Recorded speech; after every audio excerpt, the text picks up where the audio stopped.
Greetings once again, fellow Star Trek fans. I'm back with another video. It's actually the sequel to Star Trek the Motion Picture. This is Star Trek II, The Wrath of Khan. And this is the AMT ERTL USS Enterprise. This is the model kit that came out in 1983 during The Wrath of Khan. The Wrath of Khan came out in 1982, and the model kit came out a little bit later, 1983. You can see by the box art, they're using the same picture, the illustration or the painting of the ship. And you can see it still has the rainbow decals on it, and it still has the lighted saucer section. And what they did was they actually discontinued the electronic part of the model kit. They also did away with the rub-down transfers and the rainbow decals, and they put water slide decals in their place. So this is the AMT Star Trek The Wrath of Khan USS Enterprise, and it says the features: over 22 inches long. Again, it's the same molded plastic pieces from the Star Trek the Motion Picture ship. Display stand included, and it's the same display stand as the previous one from Star Trek the Motion Picture, and authentic decals. As you can see, interestingly, they did not put 2 on the side, the Roman numeral 2, like they would go on to do for Star Trek 3 and 4 and 5 and so on. It just says Star Trek The Wrath of Khan, not Star Trek II The Wrath of Khan. I'm showing you some of the other box art. You can see. Again, I'll put photos of everything up, including the decals and the instruction sheets, and feel free to pause the video in case you see something you like the last one. Again, this is ERTL stock number 6675, made by AMT ERTL. You can see it has the same display stand, or the option to suspend in space. And it's got the same, well, one of the same photos finished, and you can see it still has the lights and the rainbow effects. They didn't change that. And let me give you a contrast. Let me put that down for a minute. Now, this was the USS Enterprise from Star Trek the Motion Picture. And let me show you the differences that were gone and that they still have. I'm going to have to pick them up for you. But you can see the one on top is from Star Trek the Motion Picture, and it's featuring the rub-down transfers and the saucer lights that really work, and the stand, and also has the press-on rainbow effects, and it's got the picture. Going to the Wrath of Khan, it's got the suspend in space, the over 22 inches long, and the display stand, but that's where the similarities stop, because they did away, as you can see, with the rub-down transfers and the saucer lights. When it comes to the box art itself, you can see from Star Trek the Motion Picture, other than the title, really not that much has changed.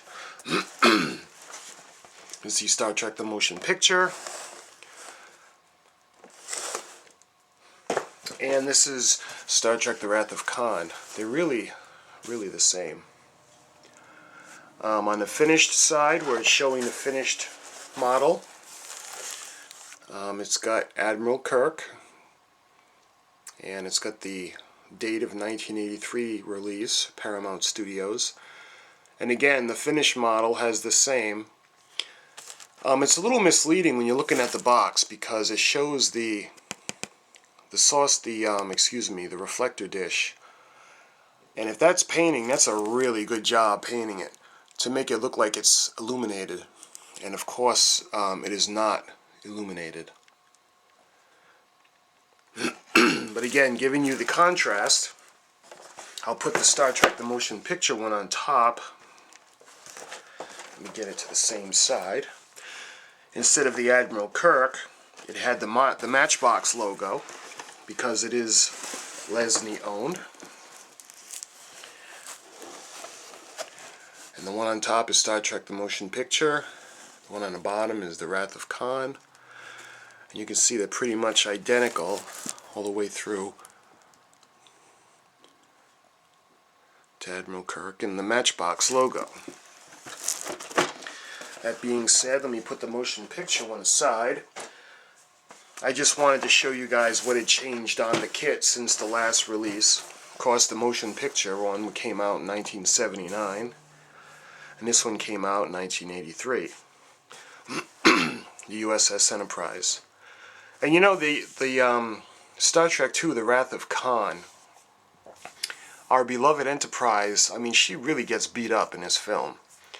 I mean, she takes a pounding from the sneak attack of the Reliant to the regular battle of the Reliant. She gets some scars that'll never heal, and they end up really, the damage ends up until her destruction in Star Trek III. But that's another video. This is Star Trek II, The Wrath of Khan, and this is the United Federation Starship Enterprise. The refit, NCC 1701. And you know, like I showed you in the last video, a lot of good models came out from Star Trek the Motion Picture. When it comes to the Wrath of Khan, there's a couple of good model kits that I don't have that eventually I'd like to get. Like they've got the Grissom now. The research vessel Grissom. Actually, that was in Star Trek 3, wasn't it? Okay, so forget that. We'll do that for Star Trek 3. But some of the notable model kits that come from the Wrath of Khan, I just happen to have right here to show you. And this is the USS Reliant herself. Now, the issue date on this was 1995, so this did not come out along with the refit with the Enterprise. The Enterprise was 1983, and this they waited till 1995 to do this. It's got some really good specifications on the USS Reliant.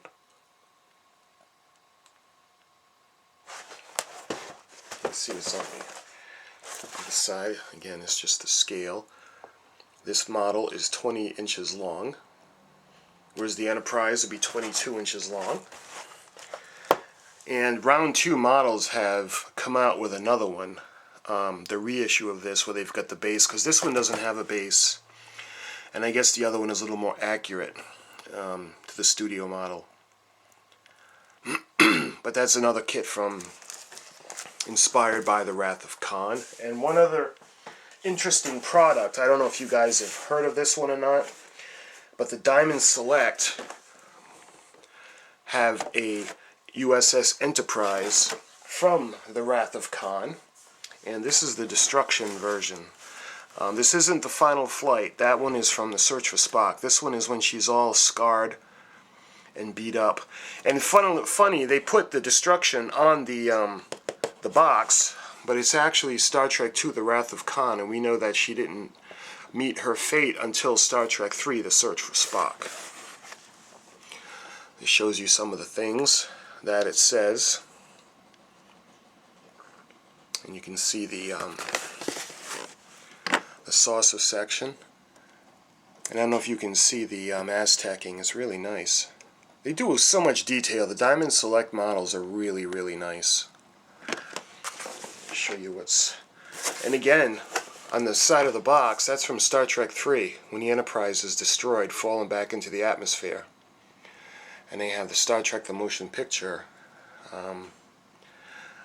kind of prism looking thing with all the faces. Of course, they're from Star Trek 2. Commander Crudge actually was from Star Trek 3. You can see him on the bottom right hand corner. And on the back, it shows you the Enterprise once again. I did a video on this where I took it out, I set it up for you, and gave you the demonstration of what it does. So if you want to look that up, I just wanted to show it to you real quick to show that the other things from the Wrath of Khan, they do have a few pretty good things. But when it comes to model kits, this is the Star Trek II, The Wrath of Khan USS Enterprise. Again, this is the depiction from the Star Trek the Motion Picture box. And, you know, she's nice and clean. She doesn't have the damage that's going to happen to her in Star Trek II, The Wrath of Khan. But the stand is the same. Like I said, the molded plastic is the same. The decal sheet is different because they've gone with this kit. They've gone to water slides. And again, like I said, I'll put up pictures that you guys can see. I guess the rub down transfers didn't go over really well, so as far as I know, that's the only kit that they had. It was from the motion picture issue. The rainbow decals are gone as well, and as is the electronics to light the ship. That being said, this is the AMT ERTL Star Trek The Wrath of Khan USS Enterprise model kit. And if you were curious about it and wanted to know what was in it or the differences between this one and the original issue, I hope that this satisfied some of your questions. And as always, I thank you for watching, and I'll see you in the next video. Take care.